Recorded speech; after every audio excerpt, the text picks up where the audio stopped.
¿Qué pasaría si te digo que hace 700 años, miles de personas murieron por un cubo de agua? Hoy contamos una de las historias más insólitas de la Edad Media. La guerra entre dos ciudades italianas que se desató por el robo de un simple cubo. Suena ridículo, pero ocurrió realmente. En el año 1325, cuando Italia aún no existía como nación y el norte de la península era un mosaico de ciudades-estado orgullosas y enfrentadas, dos de ellas se observaban con un odio antiguo y casi inevitable: Bolonia y Módena. No era una enemistad reciente ni accidental. Durante generaciones habían pertenecido a bandos opuestos de una lucha que atravesaba toda Europa, la que enfrentaba a los partidarios del Papa con los del Sacro Imperio Romano Germánico. Bolonia representaba la obediencia a la Iglesia, Módena, la lealtad al poder imperial.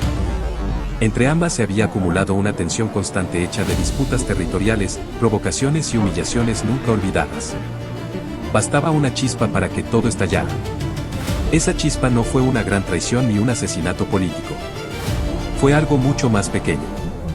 Un grupo de soldados de Módena entró en Bolonia y, en lugar de atacar edificios oficiales o posiciones militares, se dirigió a un pozo público y robó su cubo de madera. A ojos modernos puede parecer una simple broma, casi infantil, pero en la mentalidad medieval aquel gesto tenía un peso simbólico enorme.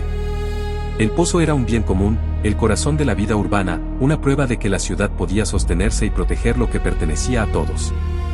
Robar el cubo no era un robo cualquiera, era una burla deliberada, una demostración de poder, una forma silenciosa de decir que Bolonia no era capaz de defender ni siquiera lo más básico.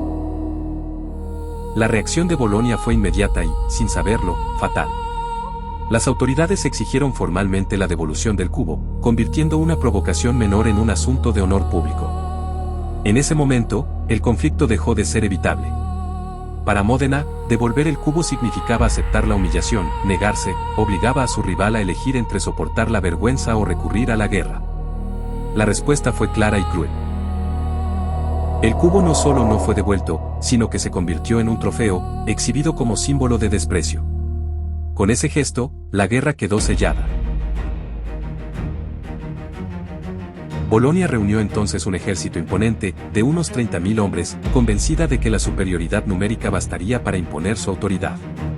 Módena, con apenas 7.000 soldados, se preparó para resistir. El enfrentamiento decisivo tuvo lugar cerca de Sapolino.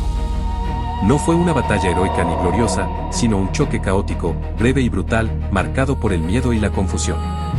Contra todo pronóstico, las tropas de Módena, mejor organizadas y dirigidas, lograron imponerse. El ejército boloñés se desmoronó y huyó, dejando el campo cubierto de cadáveres. Cuando el silencio regresó, más de 2.000 hombres habían muerto. 2.000 vidas perdidas en una guerra que, en apariencia, había comenzado por un objeto absurdo. Pero el cubo nunca fue la verdadera causa. Fue solo la excusa visible de un conflicto alimentado durante años por el orgullo, la rivalidad política y la incapacidad de ceder.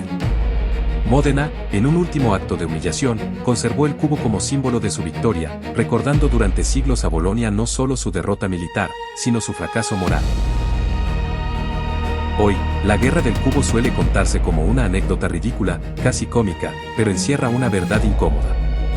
La historia no siempre se rompe por grandes ideales ni por causas nobles. A veces se quiebra por ofensas pequeñas, por gestos insignificantes que nadie está dispuesto a perdonar. El cubo de madera no tenía valor alguno, pero el orgullo que lo rodeó costó miles de vidas. Y así, en ese ayer roto, quedó escrito que cuando el honor pesa más que la vida, incluso el objeto más trivial puede convertirse en una tragedia.